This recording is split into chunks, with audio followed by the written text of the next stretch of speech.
kita kepada Allah dari segala macam keburukan yang Allah ciptakan.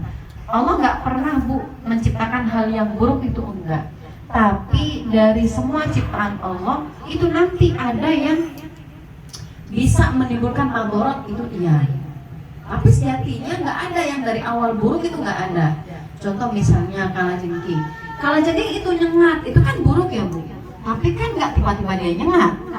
Dia nyengat itu sebagai bentuk perlindungan dirinya, ya, sebagai refleks insting dia bertahan dari musuh, dia pakai tuh kekuatannya, kan gitu. Ular pun sama.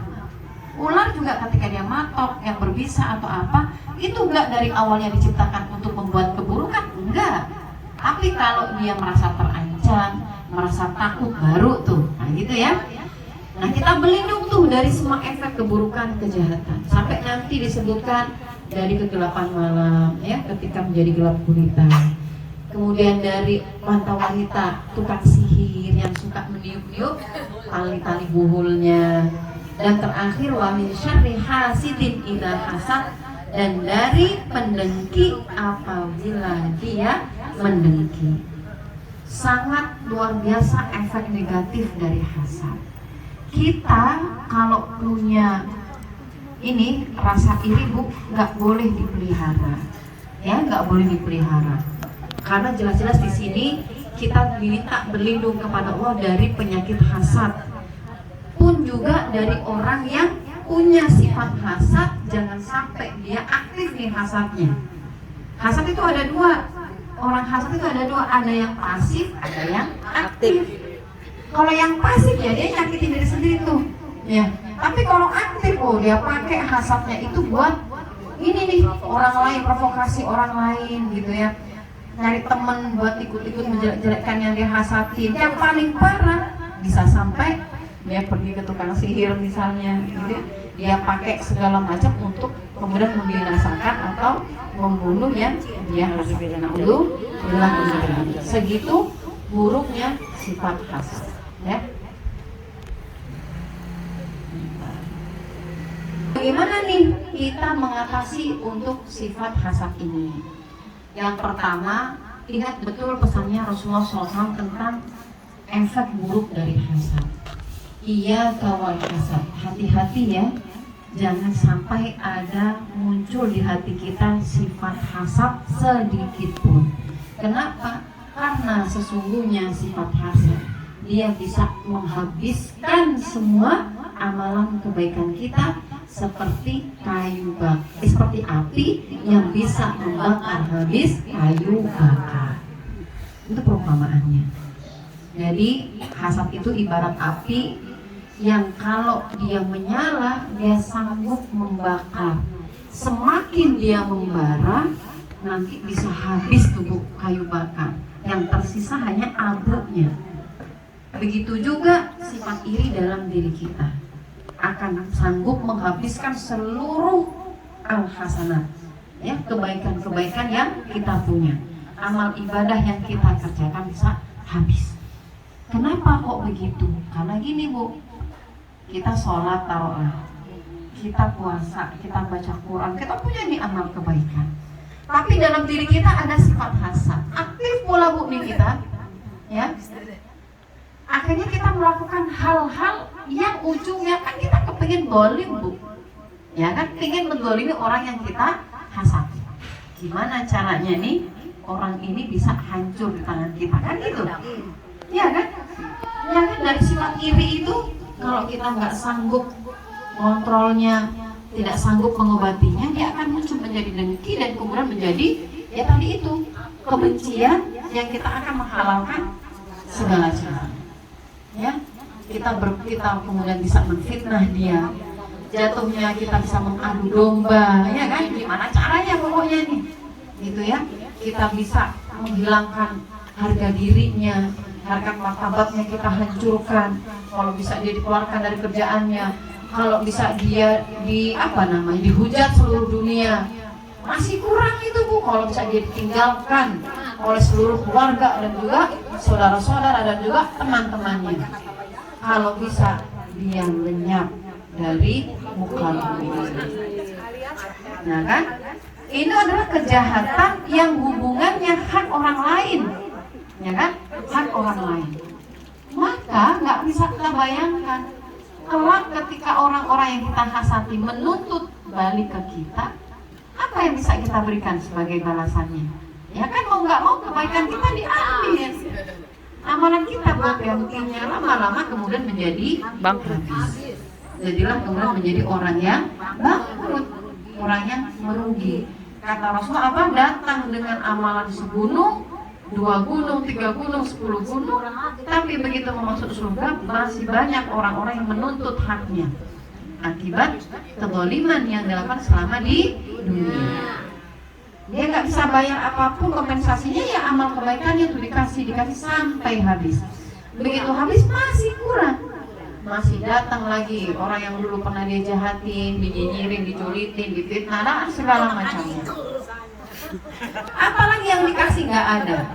Kalau sudah nggak ada, mau nggak mau, dosa yang tadi menuntut diambil dan dilimpahkan ke dia. Jadilah dia kemudian udahlah pahala kebaikannya habis, malah dia ketambahan dapat dosa segitu banyaknya. Waliyadu billah. Oke ya?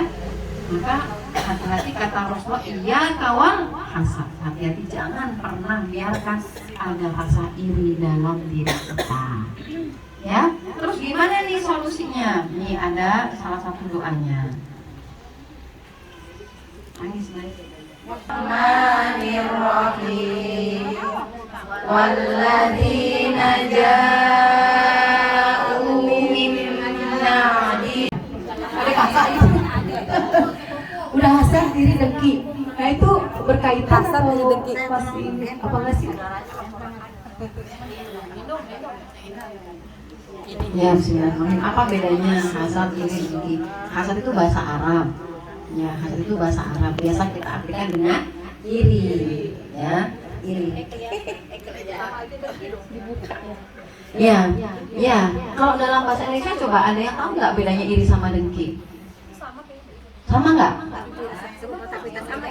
Kayak serupa tapi nggak sama ya? Atau iri itu awalnya, nanti lama-lama dia bisa jadi dengki. Atau mungkin iri itu awalnya mungkin kita nggak terima dengan nikmat atau kebaikan yang Allah berikan kepada saudara kita atau teman kita, yang kemudian lama-lama menumbuhkan rasa kebencian yang kepengen nikmat itu hilang, itu namanya dengki. Wow. Tapi biasanya itu kombinasi juga. Ya, iri dengki itu biasanya bisa jadi satu paket itu biasanya. Gitu ya. Nah, sirik ini juga tidak, sirik itu kayak nggak suka nggak sih? Ya, kalau di Indonesia itu kan dia kayak sikap rasa tidak suka karena ngelihat temennya ada kebaikan, bener nggak sih?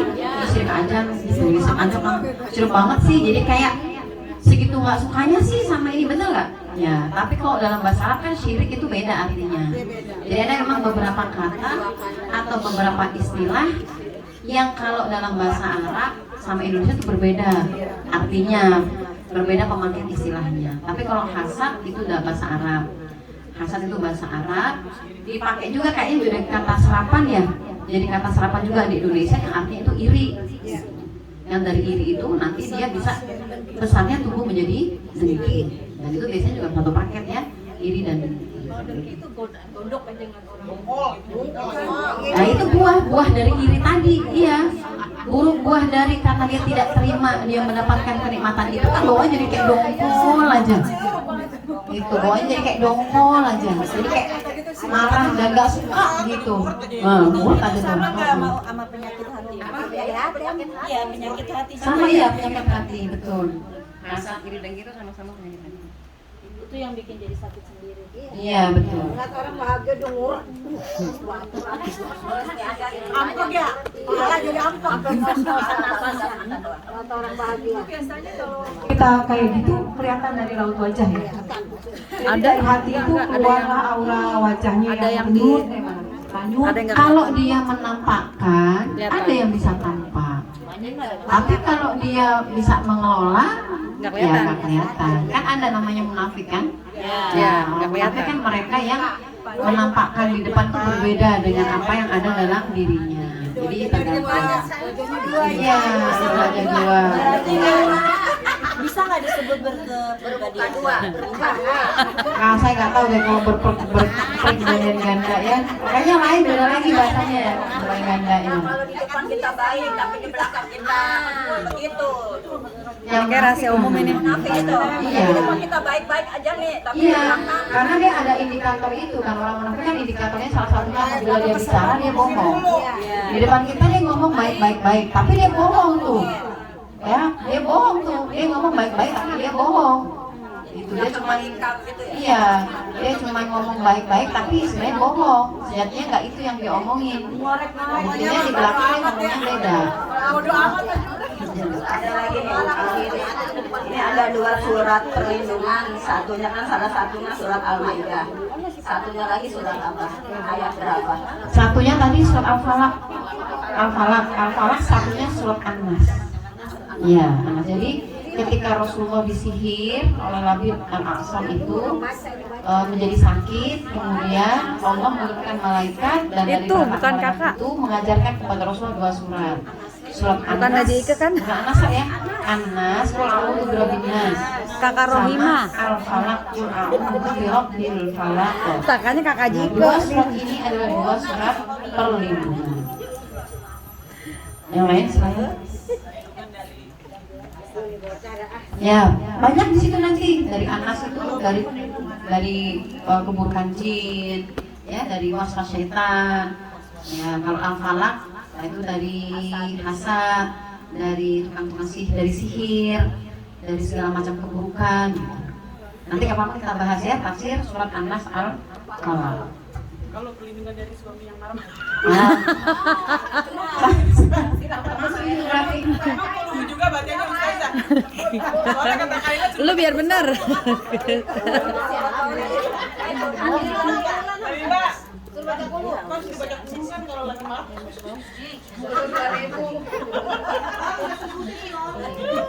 Hah?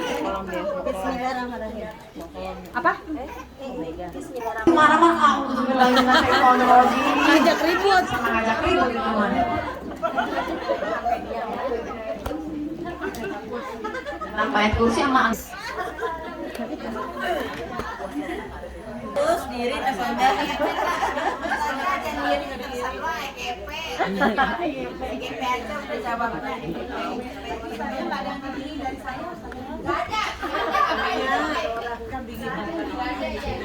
Lagi apa yang mau diain?